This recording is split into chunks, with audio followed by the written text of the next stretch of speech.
It's an Arab reality show with a twist. Participants don't plot against each other or eat rats and beetles. Rather, they team up to do good. It's the brainchild of Egyptian accountant turned TV preacher Khalid.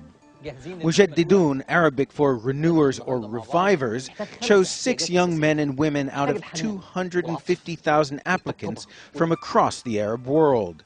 In each show, they're given 72 hours to address what ails their society.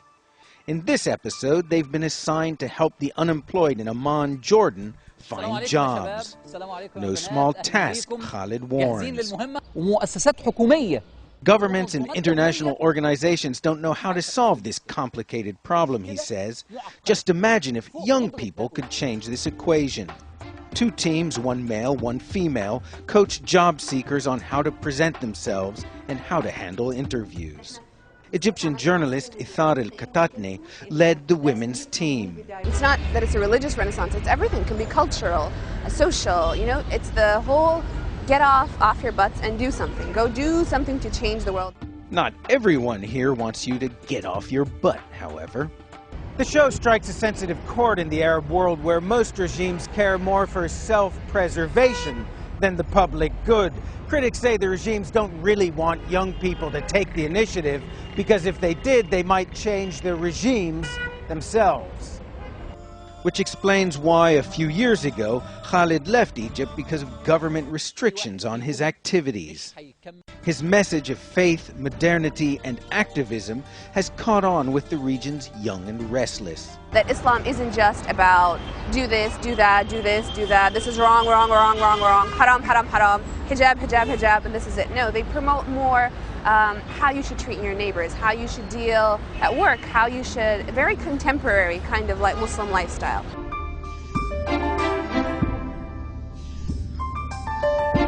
Each show ends with a scene right out of The Apprentice, where one of the participants is expelled. One less participant, but ever more followers. Ben Wiedemann, CNN, Cairo. Tonight, the televangelist who's taken the Islamic world by storm. We have an in-depth interview with Khalid, who some call a cross between Oprah Winfrey and Billy Graham.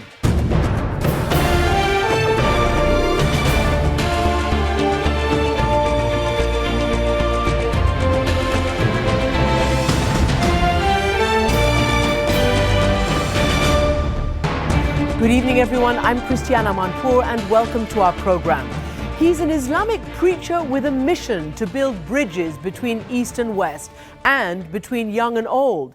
His name is Khalid, and his message that Islam can be modern has made him a talk show sensation in the Middle East, which has the youngest population in the world. 60% of the people there are under 25 years old.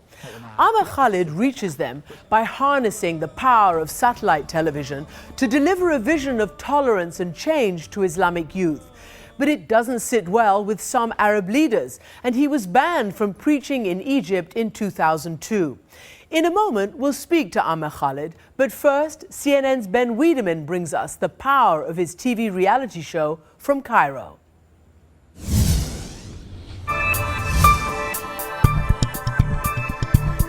It's an Arab reality show with a twist. Participants don't plot against each other or eat rats and beetles. Rather, they team up to do good. It's the brainchild of Egyptian accountant turned TV preacher Khalid.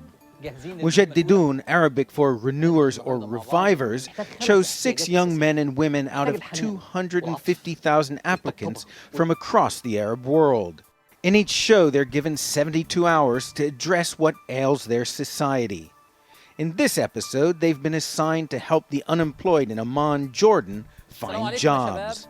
No small task, Khalid warns. Governments and international organizations don't know how to solve this complicated problem, he says.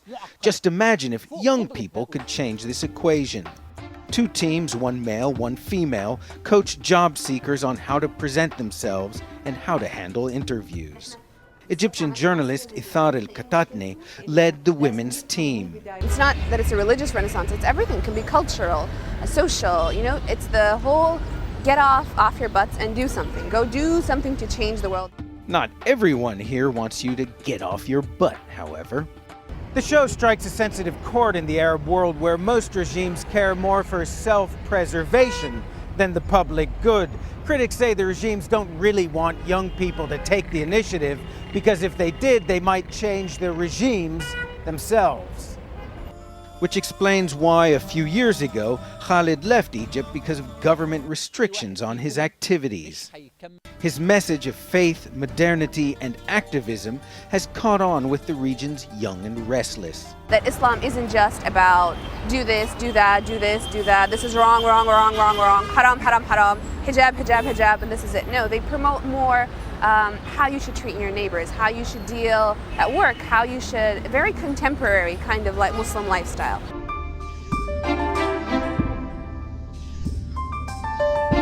Each show ends with a scene right out of The Apprentice, where one of the participants is expelled, one less participant, but ever more followers. Ben Wiedemann, CNN, Cairo. And now let's hear from Khalid himself. He spoke to us earlier from Cairo. Yeah, hello, pleasure to talk to you. It's my pleasure. How are you? Listen, Mr. Khalid, you have been described as a mix between the talk show phenomenon Oprah Winfrey and the evangelical preacher Billy Graham. How do you explain your success? Actually, the first point that I started talking to the youth in the Middle East. As you know, youth in the Middle East, unfortunately, the last 10 years, last 20 years, nobody listened to them, nobody talking to them. There is no dialogue between the people and the youth, between the media and the youth. I started this. I started talking to them, listen to them.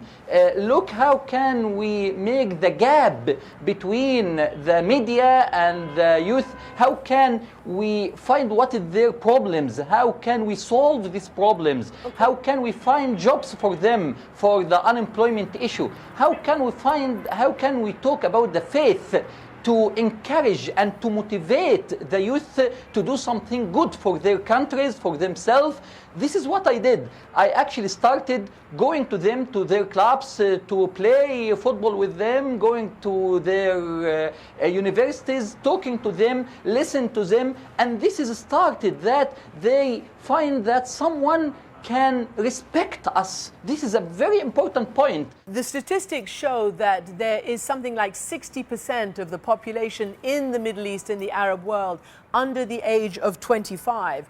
And a UN report says that some 40% only are employed, which is way behind the international average. So what are their problems and what do you hope to achieve for the group who you're targeting, the 20 to 30-year-olds? Actually, you are right. What you said, this is the statistics is right. So that I started, how can we find solutions for these problems? For example, 2-3 years ago, I started to ask the youth, please send me your dreams for your countries after 20 years from now. This was the first step. They sent me, you cannot imagine, around 700,000 dreams. They sent these dreams in 26 sectors. And they said, we want to do this and this and this and this. So that I started with them. Let's start with the priorities of your dreams. What is the priority of your dreams? You know, the first priority was we need jobs. We need to start to find jobs. The third steps, I said to them, okay, let's find how can we give training courses for you for the microfinance projects and how faith can encourage you to do this microfinance project. What are you telling them about faith, and how does a reality show or your evangelical preachings on television help them in today's world and with today's challenges?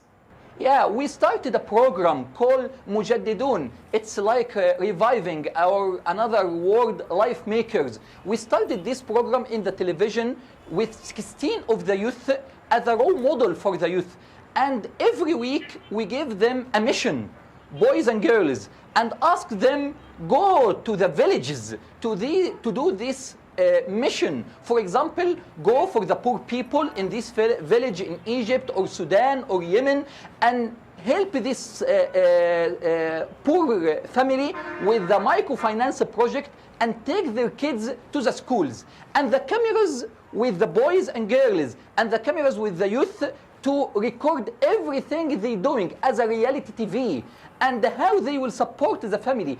Are they will succeed or not? And each moment we record it, and weekly we saying I'm going with them to say who won this week. You mentioned boys Yeah. and girls, and this is quite unusual, isn't it? Especially in the Islamic world, to have programs where boys and girls mix. You've been quite criticized for that. Yeah, actually is, but we believe in that. We believe that women can make a difference in our society. Women, unfortunately, there is injustice, a lot of injustice for women in our countries, so that in our program we put that and we say that, look, girls, women can make a difference. Women not less than men, than boys, so that the competition every week between boys and girls. And many times women succeed and women won, not the boys. And each week the people was looking, and the women started to send to me through my website, we want to work like them, we want to do this and this and this.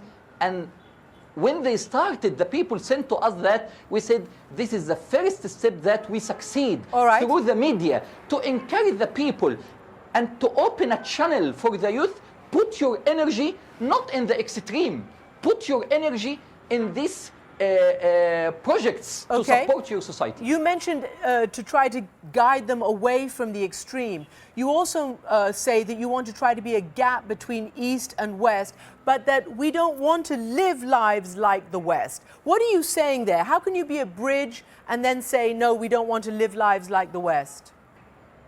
Yani, we talked a lot in many of my programs about coexistence. We have a program called, the name of the program, Call for Coexistence, to say that we can work together and respect each other. And this does not mean that we will leave our culture or to impose our culture, no. But let's work together for a better future for all. And I started to convince the youth to find the projects, how can we work together?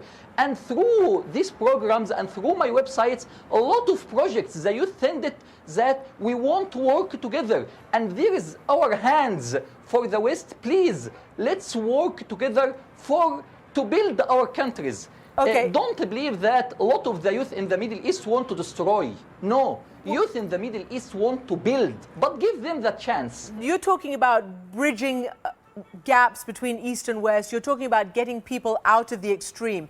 Now, some of your critics have said, though, that, you know, you are potentially a fundamentalist in disguise. They say you encourage Muslim women to take up the veil, even movie stars. And one woman, Hala Mustafa, one of Cairo's most prominent liberals, has said that his appearance is calculated to deceive. He is just like the other Islamic theocrats, but he says it with a smiling face. How do you answer those criticisms? Actually, this is not correct, because I'm not talking, I'm doing. Big difference between to talk about coexistence, when we talk about how can we build bridges, just talk. I'm not doing that. I'm doing a projects to doing that. Big difference between to say you talk, no, we're doing a lot of projects.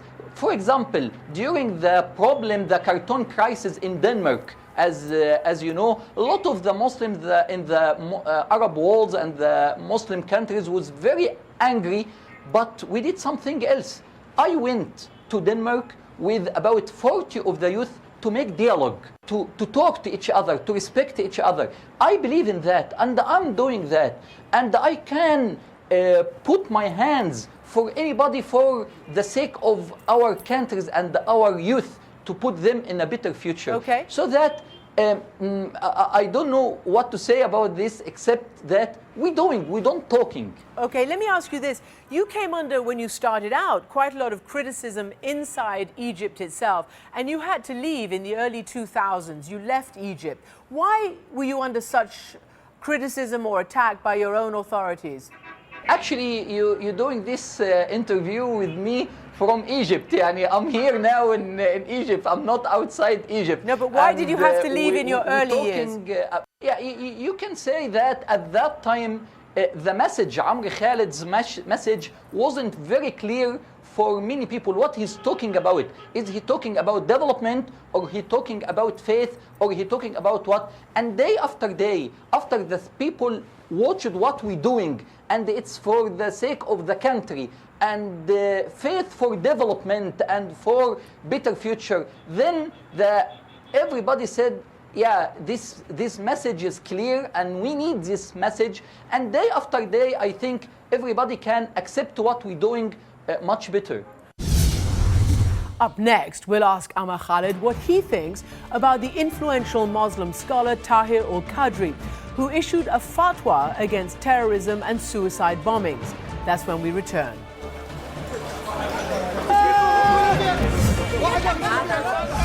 Any good intention or any mistake of foreign policy of any country or any pretext cannot legalize the act of terrorism. And terrorism and violence cannot be considered to be permissible in Islam on basis of any excuse. That was a clip from my interview with the Islamic scholar Tahir al-Qadri, who appeared previously on this program. He's issued a sweeping fatwa against suicide bombings. I got Khalid's take on that. So you heard the scholar there, al-Qadri, talk about no justification for any kind of terrorism or suicide bombings. Is that what you say also on your programs? Yeah, sure. We said that a lot to the youth. No, there is no any excuse for anything of these bombs. No excuse, whatever the excuse, it's not acceptable.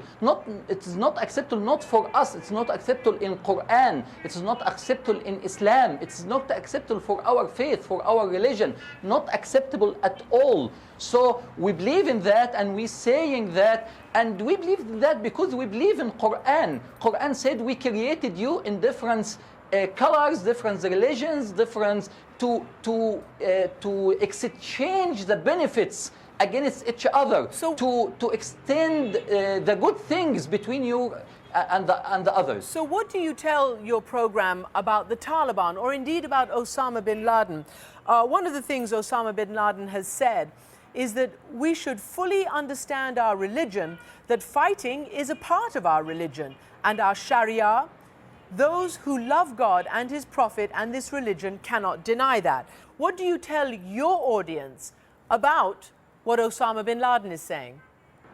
Let me tell you something first, very interesting, Christine, that who talking on behalf of Muslims and saying this is what Islam? This is a very important point. Who's talking on behalf of Muslims? I claim that I'm talking on behalf of 1.4 million youth. Give me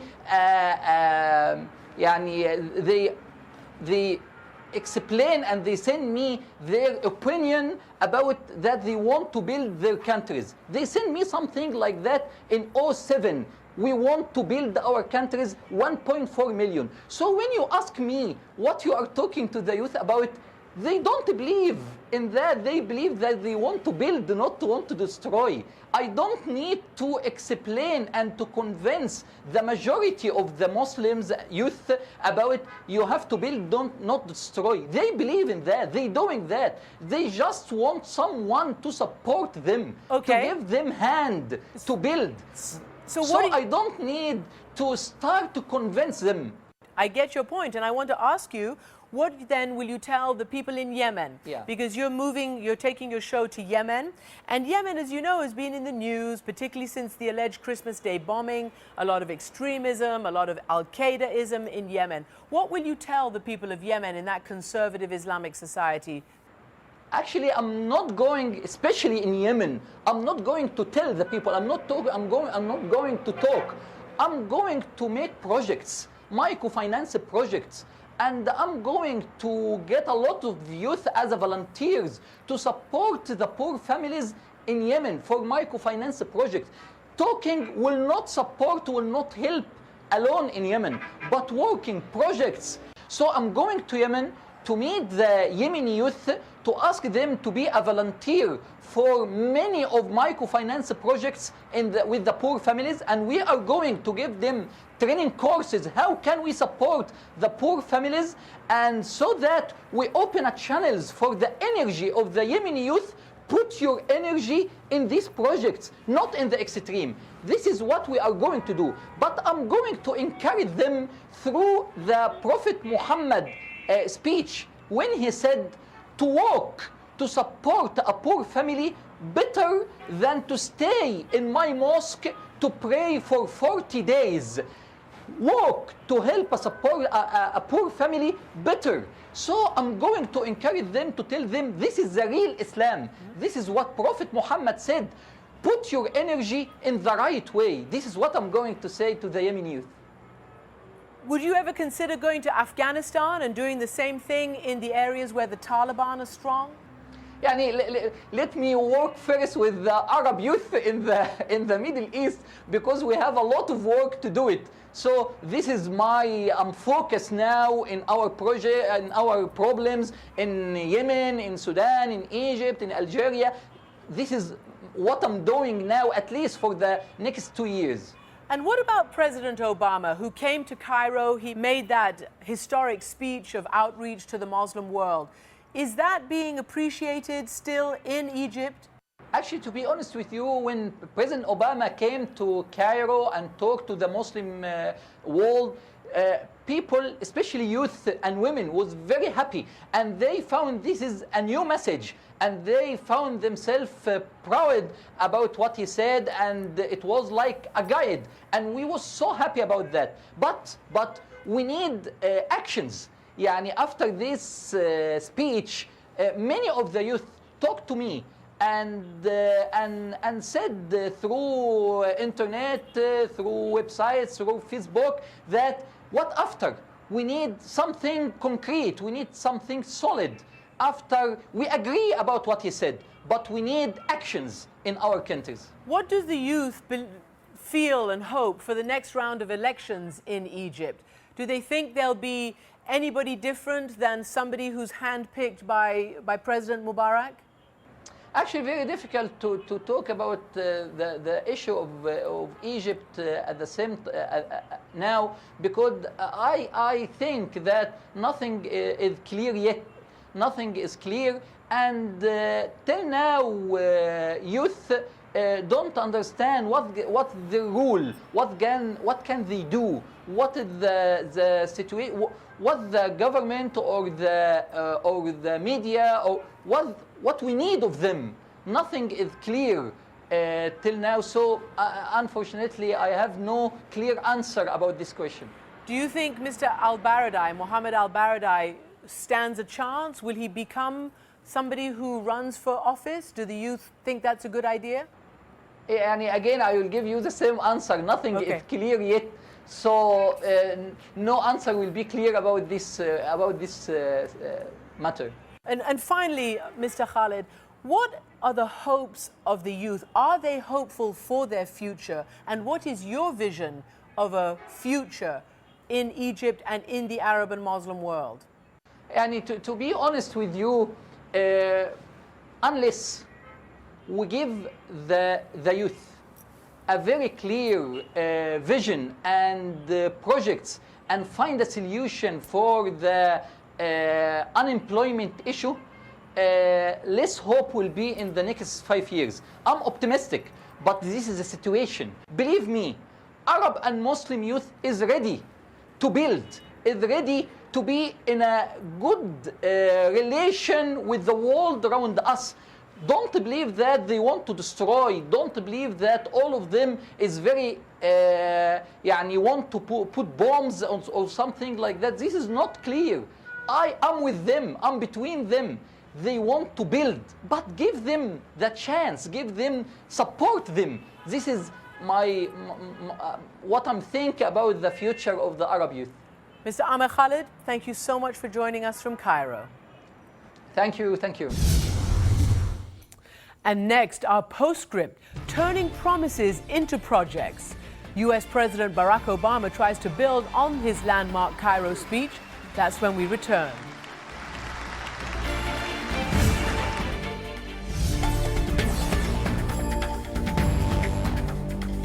And now our postscript. We've just heard a great deal from Ahmed Khalid about bridging divides. And now the US President Barack Obama is pursuing his vision of a new beginning with the Muslim world by hosting a conference of more than 250 entrepreneurs, most of whom will come from Islamic countries. He's fulfilling a promise that he made in that speech in Cairo last June. I will host a summit on entrepreneurship this year to identify how we can deepen ties between business leaders, foundations, and social entrepreneurs in the United States and Muslim communities around the world. And the US is hoping that it will help not only the Muslim world, but also US security and trade.